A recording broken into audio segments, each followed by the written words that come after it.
Beginning with you, Your Excellency, looking at the elections of Saturday, where do you stand in terms of how INEC fared in delivering to the country what they had all been asking for in terms of free, fair, and credible elections? Well, let me appreciate Nigerians, and let me say that politicians we are the greatest enemy of the society. I don't want to absorb myself, but let me use that language. Number one, I want to equally, before I come back to the first thing, appreciate President Buhari. I'm not his fan. Nigerians know that. Until tomorrow, by his standard of governance, I'm still not his friend. But that's not the issue here. But you don't see what is done by your enemy, perceived political opponent or enemy. And when you see level of good in them, you must acknowledge it.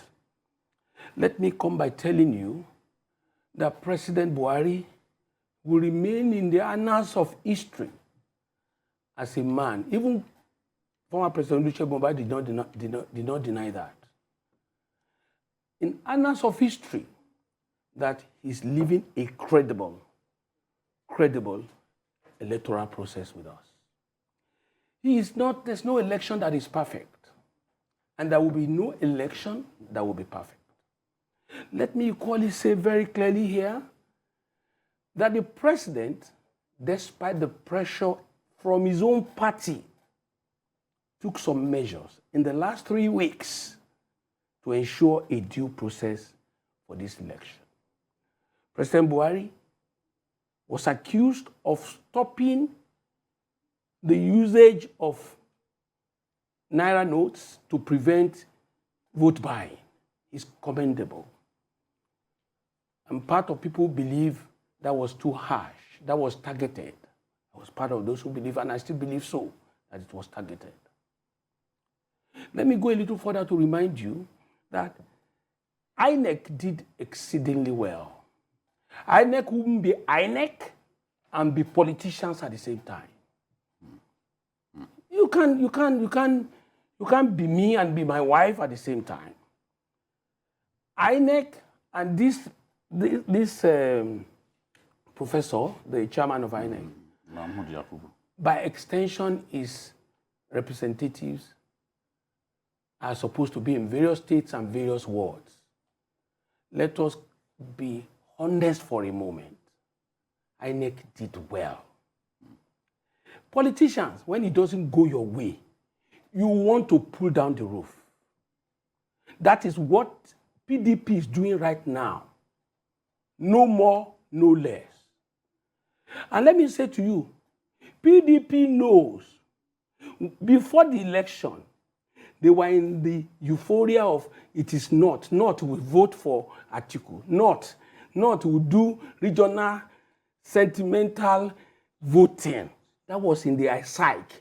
In fact, they were already there seeing the fact that Atiku not only coming, that Atiku is coming or has arrived. Let me equally tell you, we can deceive everybody, but we can't deceive ourselves. You can't blame INEC. Let me tell you, people that were consumed by this election.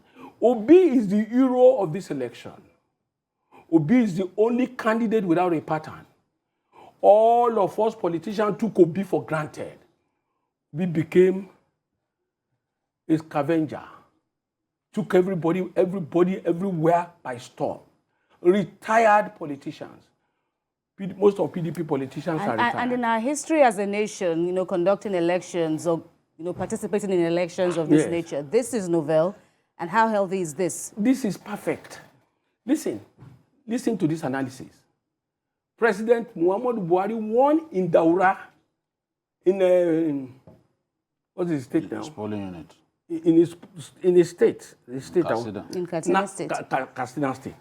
He won, but he won, in the overall... I'm coming. Okay. He didn't win. Yes, that's what I'm trying to clarify. In 2019, got 1.2 million votes difference. PDP got about 100 and something. Today, PDP APC defeated Buhari, his governor, in his state.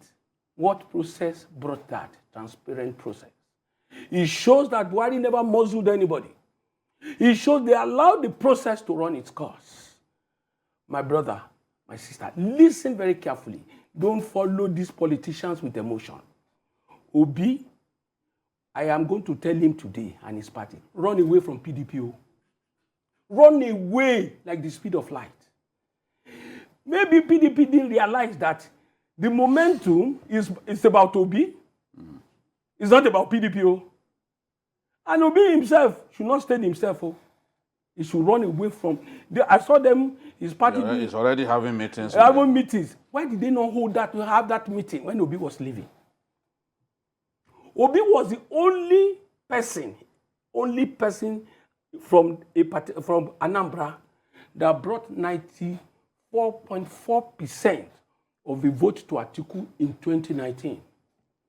You left a man like that to go. Was it Obi that did it or the... I said the party left Obi to go. What is the relationship of PDP and Obi today? Tell me. The Obi himself can't do anything. Obedience has taken over Nigeria and taken over Obi. The process must be concluded, must be allowed to run its course. In 2019, Alhaji Atiku Abubakar contested this election, knows the due process to follow. President Buhari has no power to halt this process. He has no powers within the constitution. Will he be the president and still be the umpire? His party is contesting election. Those telling him to go and try that, he dares not. All right.